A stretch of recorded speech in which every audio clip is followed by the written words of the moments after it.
Hello dear 9 ICSE students. Now here I have brought one video for expected questions from atomic structure, and I'll be making lot of videos on this, so please watch. Fill in the blanks. Okay, this is type 1 fill in the blanks type of questions. So over here I'll be discussing a few important conceptual questions of fill in the blanks. So let's start. A proton is symbolically represented as P11, which means that it has a unit charge and a unit mass. Okay, unit means 1. उसका charge +1 होता है और मास भी 1 होता है. An electron is symbolically represented as, electron को कैसे represent किया जाता है बच्चों? E नीचे में -1 ऊपर में 0, which means that it has unit charge and negligible mass. negligible, ठीक है. A neutron is symbolically represented as N नीचे में 1 ऊपर में 0. न्यूट्रॉन का चार्ज ऐसा है, which means that it has no charge. ठीक है, ऊपर वाला चार्ज बताता है, नीचे वाला विच मीन्स दैट इट नीचे वाला मास बताता है. I think that there is something wrong. नहीं, ऊपर वाला तो मास बताता है, ऊपर वाला मास बताता है, which means sorry, in that case neutron has mass 1. sorry, in that case it will be 1 0, because neutron has unit mass and no charge. Okay, देखिए नीचे वाला जो है, नीचे वाला हमारा चार्ज बता रहा है और ऊपर वाला हमारा मास बता रहा है. ठीक है, 1 मतलब यूनिट मास, 0 मतलब नेग्लिजिबल मास, 1 मतलब यूनिट मास, +1 मतलब unit charge, -1 means negligible mass but unit charge, -1 means unit charge and 0 is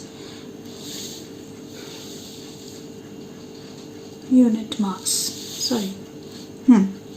Now an atom is represented as this. तो ऊपर वाला क्या है हमारा? Mass number. नीचे वाला है atomic number.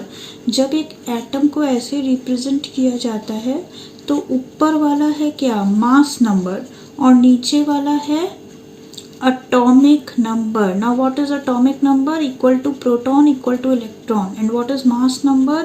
Proton plus neutron. ठीक है, तो अब बताइए इसका X2311, I hope you can see, का एटॉमिक नंबर क्या होगा? नीचे वाला, which is 11. Atomic number is 11 and mass number is 23. ठीक है बच्चों, next. If an atom has atomic number 13 and mass number 27, then the number of neutrons is. So बच्चों, neutron is mass number minus atomic number. तो mass number 27 minus 13 14 हो जाएगा. और उसका electronic configuration कितना होगा? इलेक्ट्रॉनिक कन्फिग्रेशन इलेक्ट्रॉन्स डिसाइड करता है, and electrons equal to atomic number. Atomic number 13 है तो 2 8 3 हो जाएगा, क्योंकि K शेल 2 तक ले सकता है, L shell up to 8 and M shell also up to 8. Okay. If an atom has, I hope you can see, if an atom has atomic number 16 and mass number 32, okay, then it has atomic number I just told you is equal to proton equal to electron. तो उसके पास कितने proton होंगे? जितना उसका atomic number है, यानी कि 16 will be the protons. ठीक है, न्यूट्रॉन कितना हो जाएगा? Mass number minus atomic number, तो वो है 32 minus 16 which is 16 again. And its valency will be decided by the valence shell. Valence shell मतलब लास्ट शेल के में जितने इलेक्ट्रॉन्स हैं, तो लिखते हैं उसका इलेक्ट्रॉनिक कन्फिग्रेशन 286, 16 एटॉमिक नंबर है। एटॉमिक नंबर से आप इलेक्ट्रॉनिक कन्फिग्रेशन लिख सकते हैं 286 के एल और एम शेल में। अब एम शेल का कैपेसिटी कितना है 8, तो वो कितना ले सकता है, मैक्सिमम 2 इलेक्ट्रॉन ले सकता है, तो उसकी वैलेंसी 2 हो जाएगी, basically -2, but we don't write the sign in valency, so it will be 2, उसकी वैलेंसी 2 हो जाएगी। Okay, if you write the sign, then that is oxidation number, not valency. Now, anyway, next question. G. Dash does not contain any neutron. Hydrogen. Hydrogen की कोई neutron नहीं होती in its nucleus. Hydrogen has 1 proton and 0 neutron, क्योंकि उसका मास भी 1 होता है। कैसे उसको लिखते हैं हाइड्रोजन को 1 1, तो मास भी 1 और एटॉमिक नंबर भी 1। Charge of an atom is 0 as it has same number of protons and electrons।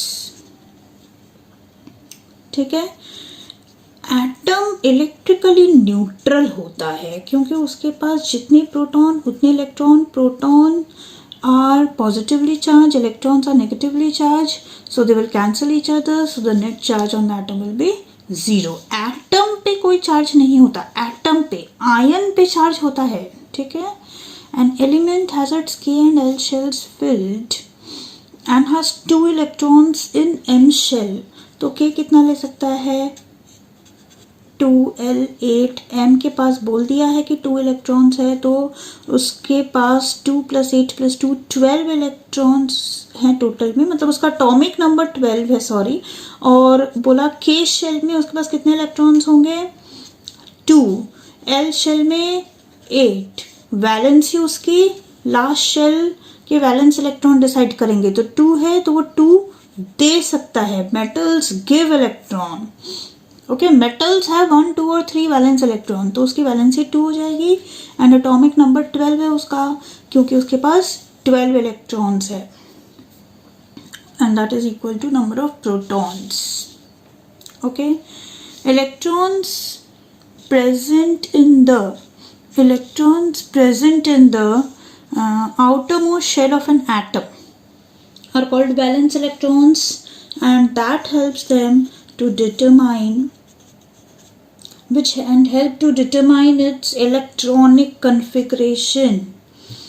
बच्चों, इलेक्ट्रॉनिक कन्फिगरेशन पता चल जाता है वैलेंस इलेक्ट्रॉन से, जैसे कि इस क्वेश्चन में भी पता चल गया था ना, 2 इलेक्ट्रॉन्स एम शेल में है तो हमने इसी लिख लिया वैसे। ओके, नेक्स्ट, डैश है 1 2 और 3 electrons in their valence shell.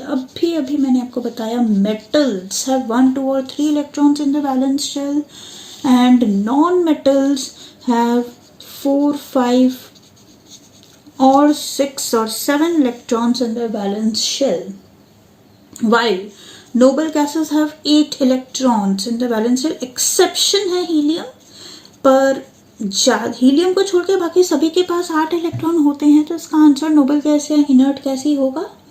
ठीक है, isotopes have same chemical properties but different physical properties.